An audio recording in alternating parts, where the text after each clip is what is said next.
Hello and welcome everybody to the Star Ledger and NJ.com previews of all of this weekend's high school state championship games alongside Mike Kinney. I'm Mike Vorkunov, and let's get to North Jersey Section 2 Group 1 championship game, a rematch from earlier in the season. Yes, it is. Both teams coming in at 9-2, Weequahic and Cedar Grove. And Cedar Grove won that first one. Yes, they did. 32-20 with a great second half.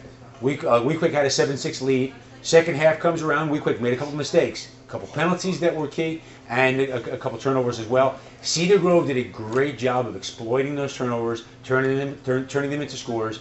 Joe Slattery, sophomore quarterback, did not play like a sophomore quarterback that day. He did a great job of, again, taking advantage, getting on the field, running his guys downfield, off those mistakes, and Cedar Grove took command in the second half and won the game. And that loss kind of set Weequahic, put them a bump in the road for them. They lost the next game as well. They've won 7 straight since then to get to this championship game. Right. And they're led by quarterback Will Robinson. Yep. What does he do for their offense, and where does Weequahic go? Will is a senior. It's his 4th year playing quarterback for Weequahic. He's a kid with a great deal of experience. One thing though, early in the season, there's a lot of new personnel at Weequahic. You had some kids from Westside's team last year came over to Weequahic. Will Robinson was a kid from Weequahic, working with a lot of different people as far as his receivers, including Keith Foster, who played at Westside last year. He's now at Weequahic. There was a little malfunction with the two groups of kids a little bit. They were not on the same page, we'll put it. Will Robinson, because of that, early in the season was a little reluctant to throw the football. He got caught sometimes just holding on to the football a little too long. Right now, the last 5-6 weeks, he's doing a great job of seeing his receivers, following his progression, and he's got a strong arm, having confidence in his arm, throwing that ball downfield. So he's using his receivers, and Patrick Watson is doing a great job of complementing Will's arm with his running. He's been there all season running the ball strong, and he continues to run the ball strong. And Cedar Grove, 9-2, they have a pretty good quarterback of their own in Joe Slattery. 15 touchdowns this year. What does he do for their offense? He's just a scrappy kid. He's a scrappy kid. He has no fear.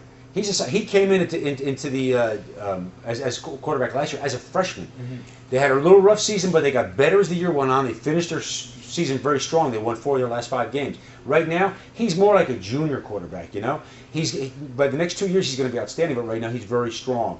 He uses his running backs well. Cedar Grove does a good job of balancing that, not putting too much pressure on Joe, letting Joe McShane, Joe Balistreri, Charles Dorman, the other running backs, letting them carry some of the weight for Joe Slattery. And the line is doing a very good job right now for Cedar Grove. So that's what's happening. You got a good balance there. Cedar Grove doesn't put too much pressure on Joe Slattery, but they let him go when they need to. He'll make good passes to his Paul Rufo, another sophomore. Very good receiver downfield. So the first time these two teams met, it was 7-6 at halftime. Low-scoring game. They were playing it close. Cedar Grove breaks away in the second half thanks to a few Weequahic mistakes. That's right. What's going to happen this second time around? Saturday, 10 o'clock at MetLife Stadium. Weequahic's been playing a little cleaner football. I think they're going to make fewer mistakes. I think Weequahic might even be able to force a couple mistakes. Cedar Grove right now, tremendous job. I still think they're a year away from getting that championship. I believe Weequahic right now is the team that can go and get that championship. It's going to be a close game, very close game. I'm talking 22-17, I think was my pick in the paper. I like Weequahic in a real close game. All right, so Weequahic going for redemption this Saturday against Cedar Grove in the North Jersey Section 2 Group 1 Championships. Thanks for watching alongside Mike Kinney. I'm Mike Vorkunov. Keep reading us all week and weekend long at NJ.com and in the Star Ledger.